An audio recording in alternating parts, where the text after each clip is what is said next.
ये खाना का कहनी है? खाना ले आओ, खा ले यार पहले। खाना लिया। खाना कहाँ से लिया? घर में कमा के धरते नहीं की जाल, घर में चावल नहीं गे, दाल नहीं गे, कहाँ से खाना पानी नहीं कुछ नहीं गे, हम कहाँ से खाना ले आएंगे? कमाए जाते हैं जब पैसा लागते नहीं गे, बेटा बहन के कहाँ घूमत नहीं, जेना से रउआ आते घूम के तो कहते नहीं खाना लिया, तू आता तो कहता रोटी लिया, तो हम कहाँ से लेके आए? ये खाना ले आओ। खाना लिया एक को मतिया 9 में रउआ से कह बनी के लड़का देते नहीं कमा के रउआ देते नहीं की, तो अपना ई बतिया लड़का से पूछे के चाहे ना पैसा का होता। तो हम कमा के देते नू। तो रउआ कमा के देते तो साड़ी भइल, कपड़ा भइल, लुगा भइल, हमार खर्चा नहीं के, हमरो तो खर्चा बा। रउआ घर में रहल हमार बेकार बा, खाना पेट नहीं के भरत हमार। इतना गरीब घर में शादी हो गई बा कि हमार पेट ले नहीं के भरत, हमनी के एकदम तबाह हो गई बनी। हम जाते नहीं अपने नैहर ना मत जो ना, हम नैहर जाते हैं, रउआ लाई रहा बेटा नहीं हम बनाई जान खाई जान और जौन मन करे तौन करी जान। अब रउआ लोग के बाहर हम निस्तार होता है, तब हम जाते नहीं अपन आओ अंदर। अरे खा भाई, हम कमाते हैं ले आओ तनी सब तनी अच्छे ले आओ तनी पैसा कुली का होता है खाए के लिए दे पूरा धैर्य बने का कहले रहते खत्म बा। खाता में धर का करबे को दिया हमरा के कमा के दे तो ना का पहुंच दी हम सारा चीज बा तो बोल का पूरा घर ये तो बहुत बड़े रेट है। ये तो मेरे ये करे अरे क्या बोले पैसा खाता में नहीं धैर्य कहां बा पूरा खा गेल बा। हां बोल बा कैसे खा गए? अरे आइए आइए काहे खोले रे? हमरा का ये बिगाड़ ना काहे खोले? हैं काहे खोले रे? सब ये कहले बा, ये घुमा घुमा के मुर्गा मीट खा गेल बाटे। यही तो खा गए हो का करी ये बोला बोला अब घर में रोटी है खाने बिना रोटी है देखा कोई पैसा पैसा ये खा गेल बाटे।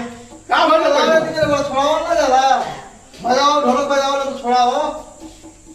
अच्छा छोड़ दे बाबू चल छोड़ देता है तो मेरे को पैसा भाग लेते दो ने बोला कि यार सर ये क्या खाई ले के बनाई खाई ले केने गइल मिया? अरे हे भाग गए दो गुरु जल्दी पकड़ के ले आओ जल्दी तो ये टेम्पो लगा मुझे भाग गए दो रे।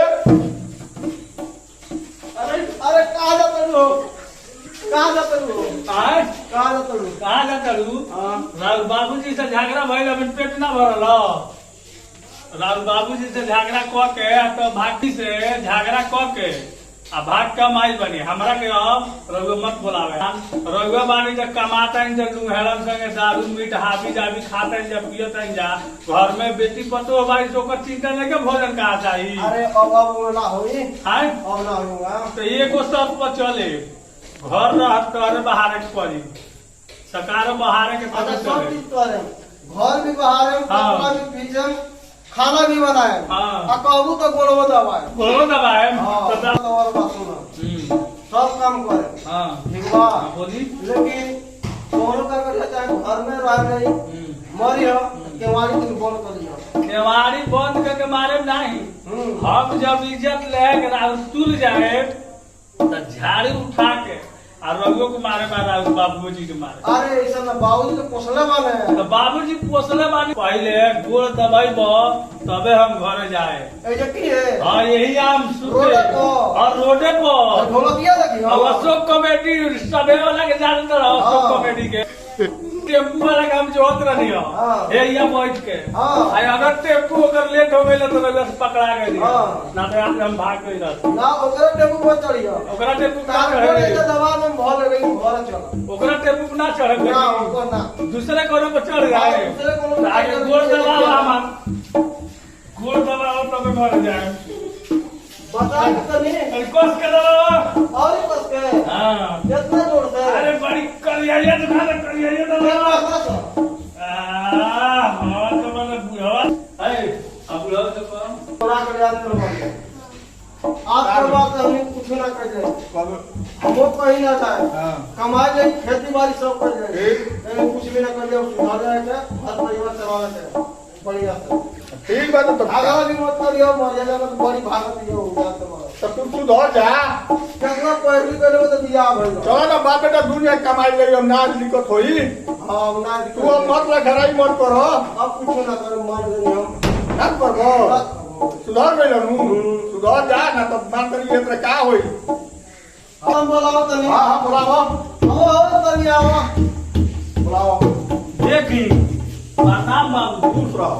लेकिन एगो बात सुन लीजा, दोनों बाप बेटा बढ़िया से न कमाएं जा, हमार पेट जहाँ जोर से अब हम ना रहे। ना ना भाग बनाई कि सबेरा वाला अशोक कॉमेडिया के टेम्पू आज रोड में ना चलत रहो, अगर चल नहीं तब नैहर भाग गए। ना ना मत भाग। अब बेटा ना खीरिया खैले बड़ा कहत न बड़न के आज के बाद हम गुटखा बीड़ी ना खाए, अब पैसा जितना कमात रही सब खा के आ जुआ ताश में उड़ावत रहन, अब उड़ाव रही हन तब हम अइनी हन।